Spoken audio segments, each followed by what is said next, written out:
Oh, how about this for a tough choice early on? Which direction they go here is going to say a lot about what this team wants to do.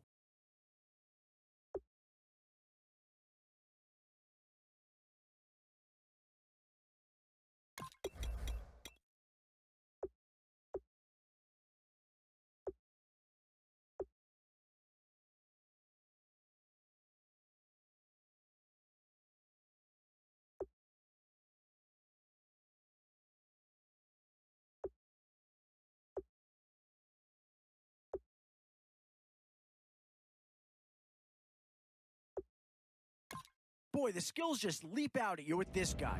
He will be a very important part of this ball club. Oh, I tell you, you're not going to get too far in this competition without a superstar or two. And this guy right here certainly fits that billing. Oh, no need to worry about this guy. Just plug him right into the starting role, and he'll be a massive upgrade.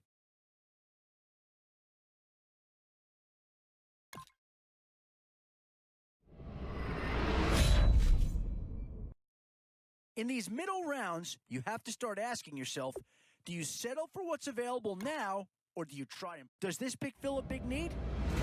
I'm not so sure that it does, but it is at least a slight improvement over what they had in place. And this team does have a lot of needs, but this guy is a legitimate star, and he'll make everyone around him better.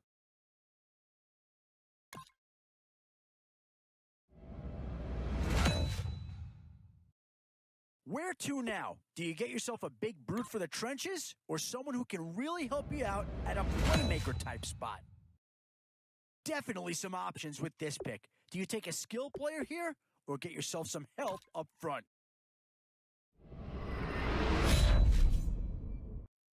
And with time running short, you've got to hope some guys fall into your lap, or you could be left. And there's a pick that'll certainly help.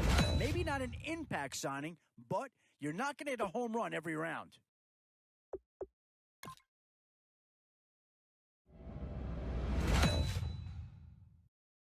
And now, which side of the football will they address here? Some interesting options either way. These are tough decisions here. Offense or defense? Which side has the more pressing need? Boy, you can't go wrong with anybody out of this group. Boy, it's finger-crossing time now, with the end in sight and a few more holes to fill. And this is a big piece of the puzzle right here. Maybe a no-brainer, but a great pick regardless.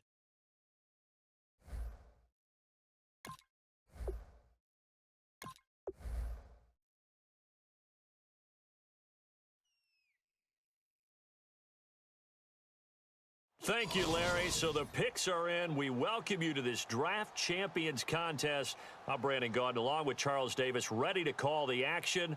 And let's get to it. Down to the field. It's time for kickoff.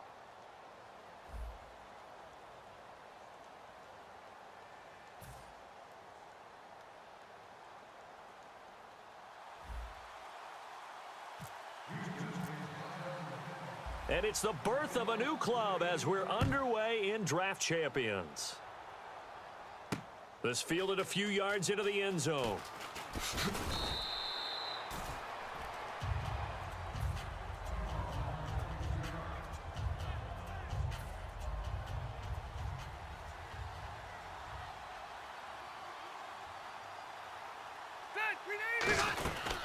The inaugural carry for Darren McFadden.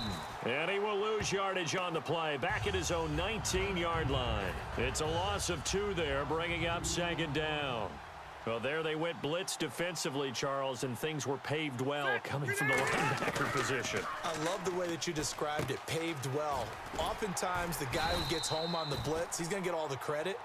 But his teammates did all the dirty work, right? They ran into people on purpose. They sometimes tugged on jerseys to hold linemen to create space and gaps.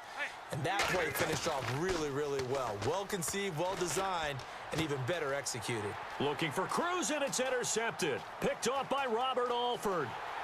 And they will score a pick six for the Texans TD.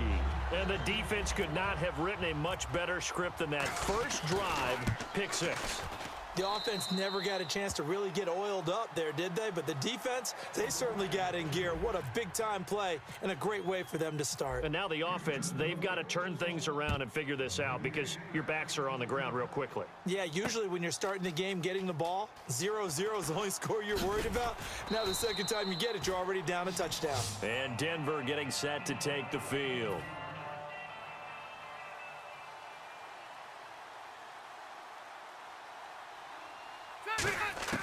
First down, Rivers. That's caught by his tight end, Shockey. That throw good for 4. It's second down.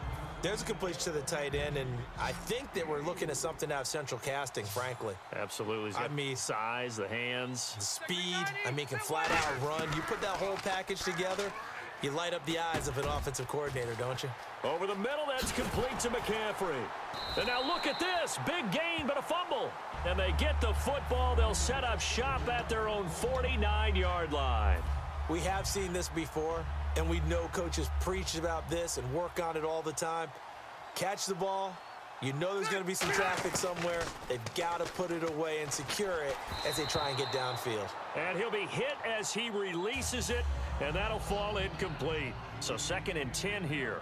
Not too many things get to a quarterback of this magnitude, but I think it's safe to say that pressure can get to any quarterback. Now, he's obviously a great franchise quarterback, but felt the pressure, threw it incomplete. The reception good for 7. It's 3rd down. Let's see if they can convert here on 3rd and 3. From the gun, Rivers. And he fires one that's intercepted. Picked off by Kiko Alonso. And he's able to get it back to the 41-yard line. And now the Broncos offense, they get set to head back onto the field. And a fumble last time. Ball security. Talk about it all the time in the National Football League. They've got to be better at it on this drive. Don't you think that when every team gets together for the first time, I don't care if it's OTAs, mini camps, first day of camp in the regular season, ball security comes up about what, the second sentence of the coach's address? And those are so many drills focus on that. All the time, and they do drills to make it even tougher to simulate game situations. Doesn't always work out, though. And taking it across midfield and inside the 45. An ex-teammate used to tell me all the time, I hate experienced quarterbacks because no matter what, you really can't hide what you're doing. And I think that right there, he knew right away where the blitz was coming from, where his primary guy was going to be, and he ended up going to a secondary target for a nice game. I was just going to ask you, that wasn't the primary target, and he's so good at that, isn't he? I think he knew right away that he wasn't going to get to his primary guy. I think he read that as soon as he got to the line of scrimmage, knew where the pressure was going to come from. Now the ball comes loose. Got a man right side, it's McCaffrey. And he's going to take this one back to the 37-yard line. And now out comes Houston. Well, he did what he's known for. He made the catch, then he turned into a runner, took the contact, and coughed it up. And all I remember as a player, when they catch the ball, when those acrobatic guys catch it, you have to make them pay sometimes. You have to put it on them, big tackle, knock the ball free, anything you can do to slow them down. Well, so much for setting the tone of the drive offensively. Giving up a big sack that loses that kind of yardage, not a great start. Throwing middle, but it's incomplete. His tight end, Dwayne Allen, the intended receiver. And it's 3rd down. It's always tough for the guys throwing the football when they think they've got a completion and the ball's almost there, and then someone sneaks a hand or two in and bats it away. 3rd and long for Rivers. Going up top. A fight for the football, and it's intercepted. Picked off by the former first-rounder Jimmy Ward. And his guys will take over at the 30-yard line. That could be a downside of putting together a team in draft champions week 1. It's early. You might have some of these. Nowhere to escape, and he goes down. Haloti Ngata continuing to fight downfield. The big tackle gets him for a loss of 11. Now a 2nd down throw for Rivers. Looking and finding Allen Hurns. It's a pickup of 12, and that'll set up a 3rd down. Now whistles come in. We're going to get a timeout here by the offense. They'll have 2 remaining as we step aside here in this first quarter. On 3rd down, Rivers. And that is incomplete. Back alongside Charles Davis, I'm Brandon Gaudin. It's Bronco football to begin quarter number 2. They are, however, facing a 4th down situation. And a tough ask here. They're going to go for it on 4th down and 9. They're indeed going for it. It's Rivers. And it is incomplete. So certainly an interesting call there to go for it. And the Texans take over an excellent field position. The Texans offense now, they get set to head back onto the field. Trying to shake off the interception, he'll look to throw. And that's complete to the right side. It's Allen. Just a 1-yard pickup on the play, and it'll bring up a 2nd down. 9 yards still remaining here to pick up the first on 2nd down. Ready. 2nd down, Rivers. And for the 3rd time here in this half, it's intercepted. Roman Harper, the one who picks it. You hear me laughing, partner, and I'm not laughing at the situation, but sometimes you just get yourself into a rut. It's hard to shake yourself out of it. And coming out now, the Broncos. And last time they were very fortunate, this offense. They went for it on 4th, turned it over in their own territory, but the other guys held up. They didn't give up any points. So how about the guy with the #1 headset on the sidelines, the head coach? That was planned going into it, not necessarily to not get the first down or to have the defense have to hold up. But he trusted his defense. Trusted his defense very much, and I think that's how he's going to play this game. Go for it, be aggressive, because I've got the wild bunch backing me up over here on my own sideline. Now we'll see what his offense can do. Rivers from the gun on 3rd down. And he couldn't hang on to it through the contact. Incomplete. Whenever I see a drop like that, I have to kind of take a step back and check myself a little bit. So used to seeing those big guys make big-time spectacular plays that when they drop one, I have to remind myself, we ask a lot out of these guys. Block and catch the football, not easily done in today's NFL. And he comes back with one complete.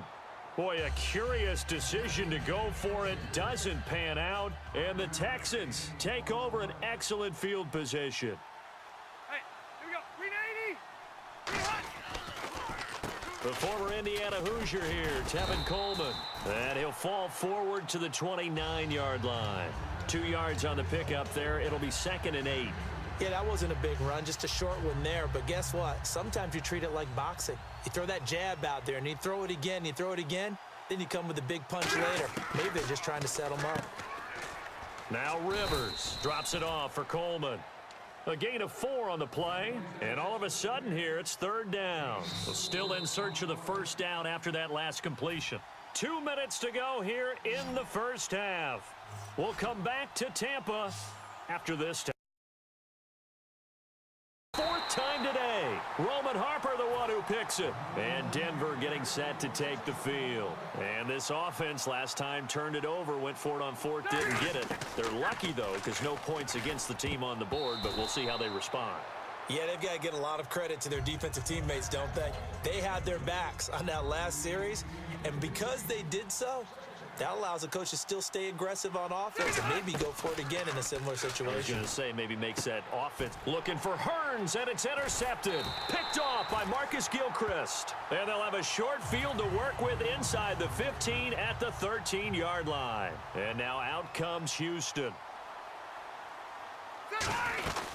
They'll run it now out of the gun. And he'll be taken down here at about the 11. 2 yards on the carry there. It'll be 2nd down. Not a big run on the first play of the drive, but that doesn't necessarily mean it was a bad play. Sometimes you're just trying to settle in, get your guys a little bit of contact, and get things moving. Here's Rivers, rolling to his right. That's caught at the 2. And he'll take this one in for a Texans touchdown.